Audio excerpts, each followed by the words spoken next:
कि वो देश के प्रधानमंत्री इतने कम समय के लिए क्यों रहे, उनका कार्यकाल इतनी जल्दी क्यों खत्म कर दिया गया।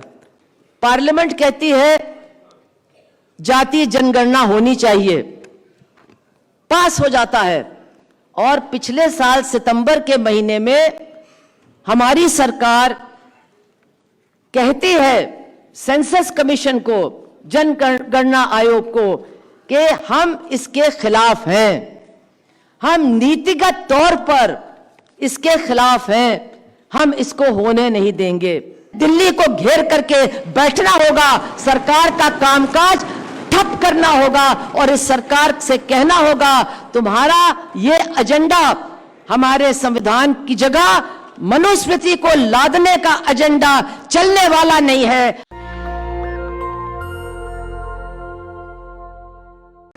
आज बहुत से लोगों ने उनके कार्यकाल के बारे में बातचीत की कि वो देश के प्रधानमंत्री थे और उन्होंने किस तरह से बजट को पूरी तरह से बदलने की कोशिश की, लेकिन ये बात शायद किसी ने नहीं की कि वो देश के प्रधानमंत्री इतने कम समय के लिए क्यों रहे, उनका कार्यकाल इतनी जल्दी क्यों ख़त्म कर दिया गया। तो मुझे लगता है कि जब आज हम लोग एक बार फिर सामाजिक न्याय की लड़ाई को लड़ने के लिए यहाँ पर इकट्ठा हुए हैं, तो हमको ये भी समझना चाहिए कि ये लड़ाई कितनी कठिन है। इसको लड़ने वालों की संख्या बहुत ज़्यादा हो सकती है, लेकिन इसके साथ पलटवार करने वाले लोग संख्या में कम, लेकिन पता नहीं क्या बात है, पता नहीं क्या गुण है उनके अंदर कि इस लड़ाई को उन्होंने आज नहीं हजारों सालों से पलटने का काम काफ़ी कामयाबी के साथ हमारे देश में किया। और उसी कड़ी में चौधरी चरण सिंह का प्रधानमंत्री पद से हटाने की बात को भी हमें देखना चाहिए, क्योंकि जैसा कि सबने कहा है वो एक अलग तरह के प्रधानमंत्री थे। उनका चरित्र, जहां से वो आए और उनका दृष्टिकोण, ये सब बिल्कुल अलग था, और हमारे समाज में जिनका वर्चस्व रहा है उनको शायद बर्दाश्त भी नहीं था, और इसीलिए बहुत शायद 5 महीने के बाद ही उनको हटा दिया गया। तो मैं तो ये भी कहना चाहूँगी कि आज हम लोगों को ये भी याद करना चाहिए कि उनको हटाने में कौन कौन था। और मैं गर्व के साथ कह सकती हूँ कि 1979 में भी हमारी पार्टी, भारत की कम्युनिस्ट पार्टी मार्क्सवादी, उनका समर्थन और उनका साथ देने वाली थी, उन लोगों में नहीं थी जिन्होंने उनको हटाया। मैं इस बात को क्यों कह रही हूँ, क्योंकि हमारे देश में एक और भी बहुत खतरनाक प्रक्रिया है, और वो ये कि वामपंथ को और सामाजिक न्याय के लिए लड़ने वाले लोगों को, इन दो धाराओं को हमेशा अलग रखने की एक बहुत ज़बरदस्त कोशिश इस देश में की गई है। और मैं आपसे कहना चाहूँगी, जब तक ये कोशिश चलती रहेगी, जब तक हम लोग सब मिल करके इस कोशिश को नाकाम करेंगे नहीं, तब तक शायद हमारी ये लड़ाई, जो एक मिली जुली लड़ाई होनी चाहिए, वो बहुत ज़्यादा आगे बढ़ भी नहीं पाएगी। ये बात मैं आपके बीच में आज ज़रूर कहना चाहती थी। आज हम लोग चौधरी साहब को याद कर रहे हैं, और मुझे बहुत खुशी है कि जयंत जी ने अब की साल ये पहल की कि उनके इस श्रद्धांजलि सभा में कुछ मुद्दों को भी जोड़ करके उन मुद्दों पर विचार करने के लिए एक सबको मौका देने का काम उन्होंने किया है। और जैसा कि शरद जी ने कहा, अभी जो हमारे पुराने स्पीकर साहब हैं उन्होंने कहा, जो हालात है हमारे देश में वो बहुत ही ख़राब हैं, और उनके और ज़्यादा ख़राब होने में जो सबसे बड़ी बात है वो ये कि एक तरह का एजेंडा ही हमारे देश में चल रहा है। जिन लोगों का हम मानते हैं हजारों साल से वर्चस्व रहा है, आज वही लोग अपने एजेंडे को लेकर के आगे बढ़ रहे हैं, और उस एजेंडे को चुनौती देने का काम जिस तरह से किया जाना चाहिए वो नहीं हो रहा है। उस एजेंडे को एक बहुत बड़ी चुनौती, जो शायद चौधरी चरण सिंह के सबसे ज्यादा वफादार अनुयायी हैं हमारे देश में, हमारे देश के किसान, उन्होंने 1 साल तक किया। 1 साल तक उन्होंने इतनी बहादुरी के साथ दिल्ली को घेर करके रखा। इस घेरने का काम आप जानते हैं, आपके पूर्वजों ने भी कई बार हमारे इतिहास में किया है। लेकिन आज के आधुनिक युग में जिस तरह से हमारे पश्चिमी उत्तर प्रदेश, हरियाणा, पंजाब और राजस्थान के किसानों ने इस राजधानी को घेर करके रखा, तो उन्होंने केवल अपनी मांगों को उजागर नहीं किया, बल्कि उन्होंने एक नए तरह के समाज की संरचना कैसे की जा सकती है उसका भी एक नमूना पेश किया। और जिन लोगों के बारे में कहा जाता है कि इनको तो कोई झुका ही नहीं सकता, इनको तो कोई हरा नहीं सकता, हमारे किसानों ने करके दिखाया कि उनको झुकाया, उनको पीछे हटाया और उनको हार मानने के लिए मजबूर किया। लेकिन क्या हमने उस लड़ाई से वो सब कुछ सीखा है जो सीखना चाहिए था, जो सीखना जरूरी था?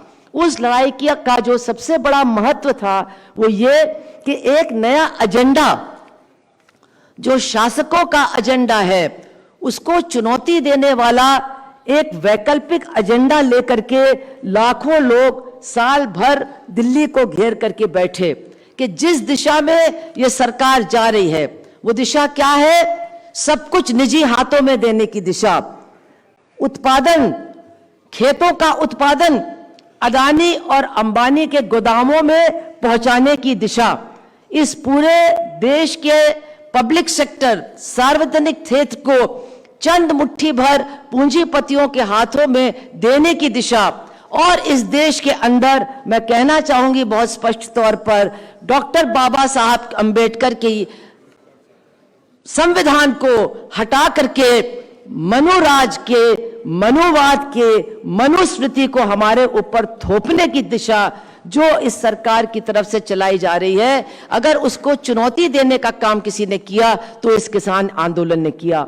लेकिन आज हम जानते हैं कि वो आंदोलन अब हमारी सड़कों पर नहीं है, लेकिन वो जो एजेंडा है शासकों का, वो और भी ज्यादा तीव्रता के साथ, और भी ज्यादा कठोरता के साथ, और भी ज्यादा गंभीरता के साथ आगे बढ़ाया जा रहा है। और असली खतरा वही है कि जो कुछ हमने अभी तक पाया है, जो कुछ इस सामाजिक न्याय की लड़ाई ने अभी तक पाया है, वो सब कुछ हमसे छीना जाएगा अगर हम लोग सब चेते नहीं, अगर हम लोग सब जागे नहीं।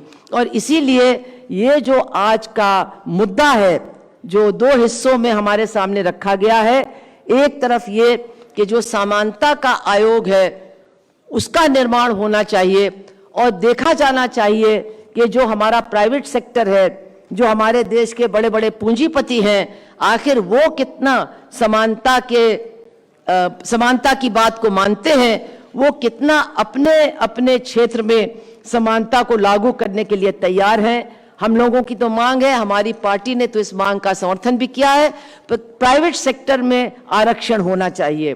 कुछ लोग कहते हैं ये मांग ठीक नहीं, पहले पता लगाएं कि वहां हो क्या रहा है। मैं क्यों कह रही हूं कि आरक्षण जरूरी है? देखिए, आज इतने सालों के बाद मंडल आयोग की जरूरत क्यों पड़ी थी? आरक्षण की जरूरत क्यों पड़ी थी?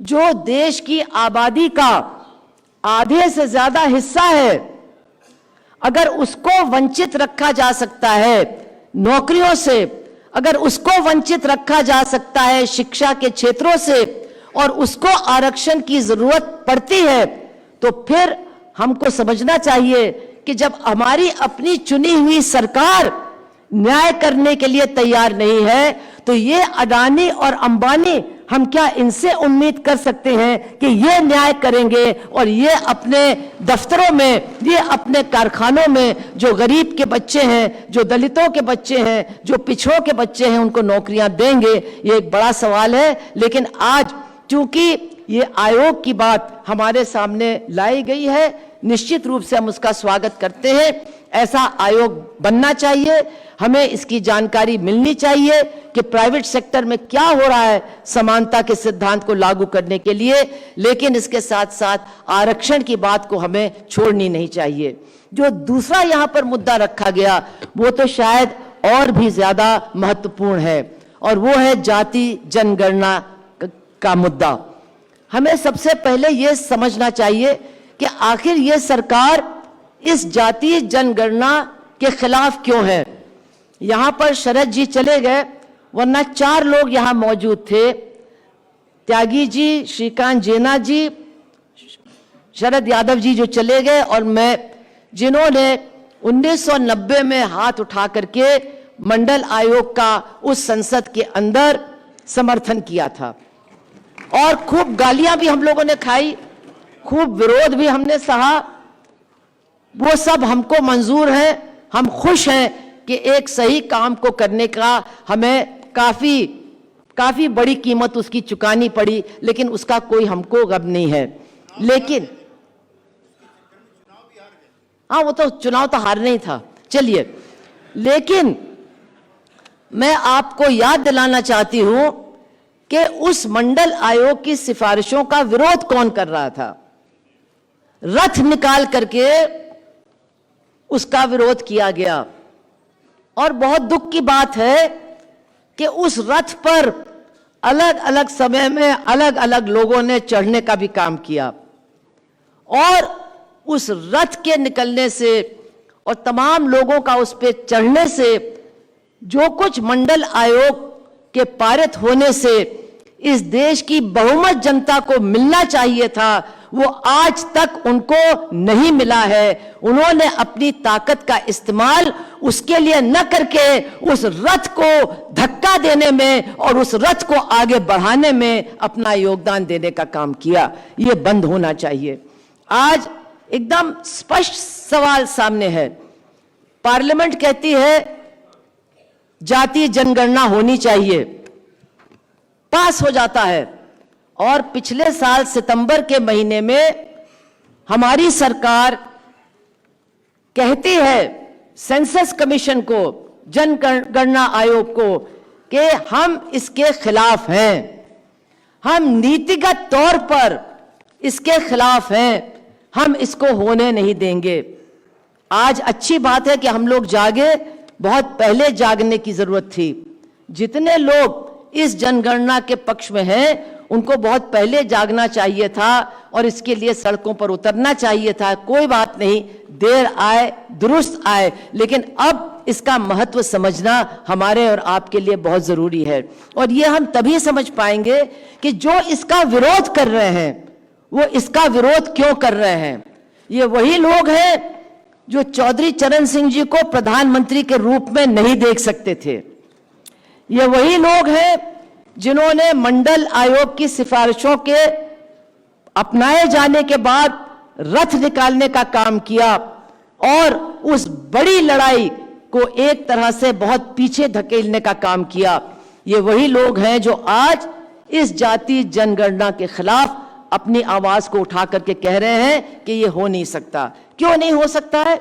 सिर्फ एक सवाल जोड़ना है सेंसस की प्रश्नावली में, सिर्फ इतना ही पूछना है कि आपकी जात क्या है। कौन नहीं बताएगा? अगर कोई नहीं बताएगा तो उनका नाम उसमें आ जाएगा, अगर बताएगा तो उसका नाम जिस श्रेणी में आना चाहिए उसमें आ जाएगा। कोई बड़ी दिक्कत की बात नहीं है, लेकिन उसका इतना विरोध हो रहा है। अगर इस विरोध को आप समझेंगे तब आपके अंदर एक ज्वालामुखी फटेगी कि इस विरोध का विरोध हमको करना है और अपने अधिकारों को लेकर के रहना है। मैं आपसे कहना चाहती हूं गर्व के साथ कि इस देश में एक जाति जनगणना हो चुकी है, एक ही हुई है आज तक। और वो कहां हुई थी? आपको आश्चर्य होगा, वो केरला में हुई थी, 1968 में हुई थी, जब कॉमरेड EMS नंबूदरीपाद मार्क्सवादी कम्युनिस्ट पार्टी के नेतृत्व में चलने वाली सरकार के मुख्यमंत्री थे। तो उन्होंने पहली और आखिरी बार जातीय जनगणना एक प्रदेश में करवाई, केरला के प्रदेश में करवाई, और तमिलनाडु के बाद केरला ही है जिसने सबसे पहले जो पिछड़ी जात के लोग हैं उनको नौकरियों में आरक्षण देने का काम किया। मंडल आयोग तो इसके बहुत बाद में आया। तो ये हो सकता है, ये होना चाहिए। कुछ दिनों के बाद नीतीश जी भी शायद बिहार के अंदर एक पहल करने वाले हैं और वो कहते हैं कि मैं बिहार में ऐसी जनगणना करूंगा। लेकिन हम लोग सब जानते हैं कि राज्यों में करने से काम नहीं चलने वाला है। इस जातीय जनगणना को राष्ट्र के आधार पर, देश के आधार पर करना होगा। क्यों करना होगा? इसलिए कि इस सरकार ने और इसकी पहली सरकार ने एक लक्ष्मण रेखा खींच दी है। क्या लक्ष्मण रेखा? कि 50% के अंदर तुम लोग सब रहो, 50% के अंदर ही तुमको सबको रहना होगा, उससे ज्यादा मत मांगो, उससे ज्यादा तुमको नहीं मिलेगा। क्यों? इसके पीछे कारण क्या है? इसके पीछे तर्क क्या है? कोई तर्क नहीं है, कोई लॉजिक नहीं है। और अब तो हालत और भी ज्यादा गंभीर हो रही है। जहां जहां पंचायतों और नगर पालिकाओं का चुनाव हो रहा है, कई राज्यों में पिछड़ी जात के लोगों के लिए अलग से आरक्षण है और वहां कहा जा रहा है कि अब आपको बिना आरक्षण दिए चुनाव कराना पड़ेगा, क्योंकि आपको पता ही नहीं है कि आपके यहां कितने पिछड़ी जात के लोग हैं। अभी मध्य प्रदेश में वहां के मुख्यमंत्री ने जाकर के सुप्रीम कोर्ट से आदेश लिया, अब चुनाव वहां पर घोषित हो रहे हैं। इसके पहले जो चुनाव हुआ था उसमें करीब 50% सीटें पंचायतों में, नगर पालिकाओं में पिछड़ी जात के लोगों के लिए आरक्षित थी और अब जो वहां चुनाव होने जा रहा है उसमें केवल 14% सीटें पिछड़ी जात के लोगों के लिए आरक्षित होने वाली हैं। महाराष्ट्र का चुनाव रुका हुआ है, बिना आरक्षण के चुनाव कराओ वरना नहीं कर पाओगे। तो आपको इससे समझना होगा कि क्या हो रहा है। जो कुछ मंडल से मिला था, जो कुछ संविधान से मिला था, वो सब कुछ छीना जा रहा है। गिनती करना जरूरी है।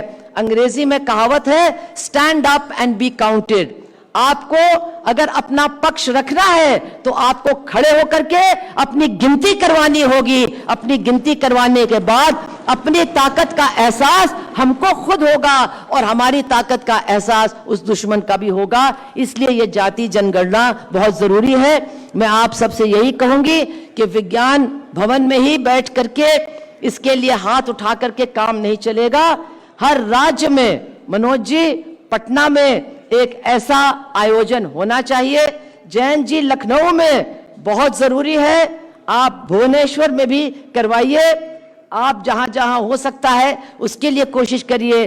और केवल हमको अधिवेशन ही नहीं करना है, अगर जरूरत पड़े तो जैसे किसानों ने दिल्ली को घेर करके रखा था, उसी तरह से जितने लोग भी खड़े होकर के अपनी गिनती करवाना चाहते हैं उनको एक बार फिर दिल्ली को घेर करके बैठना होगा। सरकार का कामकाज ठप करना होगा और इस सरकार से कहना होगा, तुम्हारा ये एजेंडा हमारे संविधान की जगह मनुस्मृति को लादने का एजेंडा चलने वाला नहीं है। हम जाग गए हैं, हम खड़े हो गए हैं। हम तुमको और तुम्हारे एजेंडे को पीछे धकेलेंगे और सामाजिक न्याय की लड़ाई को आगे लेकर के बढ़ेंगे। कि आपसे गुजारिश है कि अगर इसको बचाना चाहते हैं तो नेशनल दस्तक को सब्सक्राइब करने के लिए रेड कलर के सब्सक्राइब बटन को दबाएं, फिर बेल आइकन की घंटी दबाएं। नेशनल दस्तक को बचाने के लिए बहुत जरूरी है कि हर खबर को शेयर करें, लाइक करें, कमेंट जरूर करें।